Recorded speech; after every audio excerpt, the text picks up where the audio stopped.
Lundi 15 mars les amis, salut à tous, j'espère que vous êtes en forme ou que vous soyez bienvenus comme d'habitude à la maison dans mon petit bureau pour ce point média.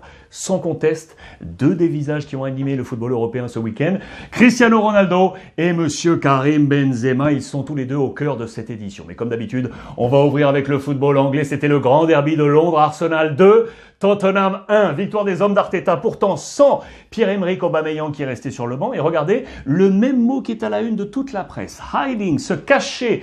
Spurs given a hiding, c'est le mot fort de José Mourinho, le coach de Tottenham, qui attendait plus de ses stars qui se sont cachés pour lui. Harry Kane ou encore Gareth Bale. Et pourtant, Tottenham avait ouvert la marque avec un superbe but de Lamela, égalisation de Odegaard, le Norvégien qui gagne des points depuis un petit moment, et le Français Lacazette qui inscrit le penalty de la victoire. Arsenal 2, Tottenham 1. Ce soir, Liverpool joue à 21h face à Wolverhampton. À noter toujours les 14 points d'avance de City face à United qui s'est imposé ce week-end. En parlant des deux équipes de Manchester, j'ai une petite information en plus à vous montrer. C'était à la une ce week-end du football italien. Lukaku, l'ancien de United, a dit non à Pep et à Manchester City. Il est trop bien à l'Inter. Et pourtant, regardez ses chiffres forts lorsqu'il était sous les couleurs anglaises, que ce soit United, Everton, Chelsea ou encore West Brom. 146 buts inscrits en 316 matchs, mais il veut rester avec Conte et on le comprend. Il a encore marqué ce week-end et l'Inter caracole en tête, 8e victoire consécutive,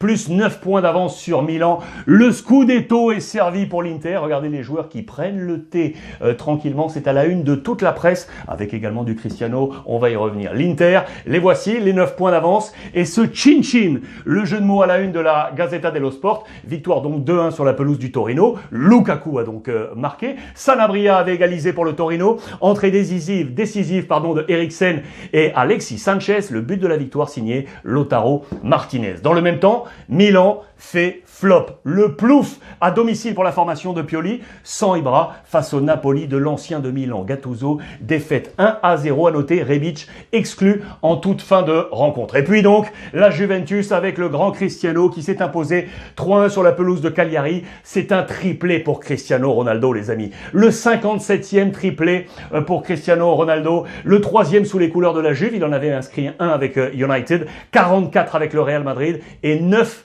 avec le Portugal. 57 triplés pour Cristiano, 54 pour Lionel Messi dans cette bataille toujours à distance. Au passage, son 770e but salué par Pelé avec ce triplé. Il est à 2 longueurs de Romario pour être, vous le savez, dans ce classement des grands buteurs de l'histoire du football européen. Cristiano au cœur de ce week-end par ce triplé, mais également par les doutes qui l'entourent. Vous le savez, après l'élimination face au FC Porto, les critiques se sont abattues pour lui. On se demande s'il va quitter, oui ou non, la Juve. Il est venu pour remporter la Ligue des Champions. 3 années consécutives, élimination sur les 3 années. Il se laisse désirer, c'est à la une de toute la presse espagnole parce que on parle d'un retour éventuel au Real Madrid. Il voudrait revenir, Cristiano Ronaldo. On a donc parlé d'une grande opération, c'est l'inconnu Cristiano. Pour autant, le Real ne changerait pas ses plans. Sigue el plan, Cristiano peut-être, mais on veut Mbappé et Haaland. Et du coup, cette opération Cristiano est montée. Je vous rappelle que c'est 31 millions d'euros net à l'année, mais son arrivée pourrait permettre au Real de retrouver une capacité de but avant l'arrivée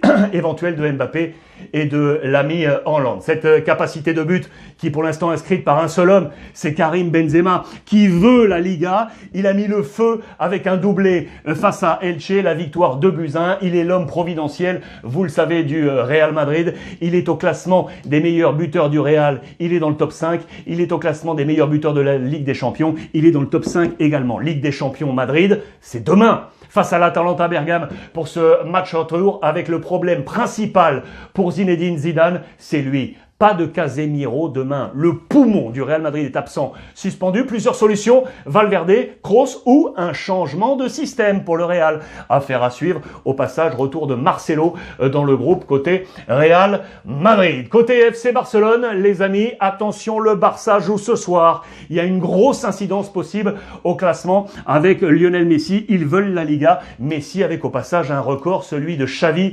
On va y revenir. En attendant, voici ce qui se passe. L'Atlético a fait match nul, le Real a gagné, le Barça est ici. En cas de victoire, on passerait là à 4 points de l'Atlético Madrid. La Liga, il y a le feu dans cette Liga espagnole. À noter le 11 de départ type de ce week-end. Je voulais vous montrer ça avec deux Français, Lemar de l'Atlético et donc Karim Benzema. Le Barça avec le 11 probable de ce soir.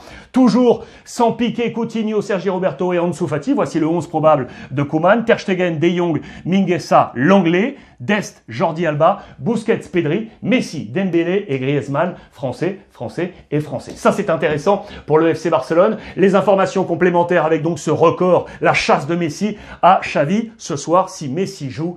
767e match sous les couleurs du FC Barcelone, le record absolu pour égaler l'ami Xavi. C'est absolument incroyable côté FC Barcelone. Les informations complémentaires également pour vous dire que le Barça devrait compter sur Koeman pour la saison prochaine. On parlait de Xavi qu'on attendait comme futur possible entraîneur. À 95%, Koeman devrait être l'entraîneur la saison prochaine. Et puis regardez ce visage, Haaland sur les tablettes du Real, de Manchester City, mais également de Laporta, le nouveau président. Mais pour cela, il faut vendre côté FC Barcelone. Dans les ventes, on parle de Pjanic, on parle de Griezmann, on parle également de Coutinho ou encore de Junior Firpo. Affaire à suivre, il est l'objet du prochain mercato, à n'en pas douter du côté de la scène européenne. Le Barça éliminé par le Paris Saint-Germain en Ligue des Champions, mais Paris n'aime pas les lendemains de Ligue des Champions. Paris a été battu hier au Parc des Princes par Nantes, 2-1. Paris avait la possibilité de prendre les commandes de cette Ligue 1, mais Lille reste en tête. C'est un cadeau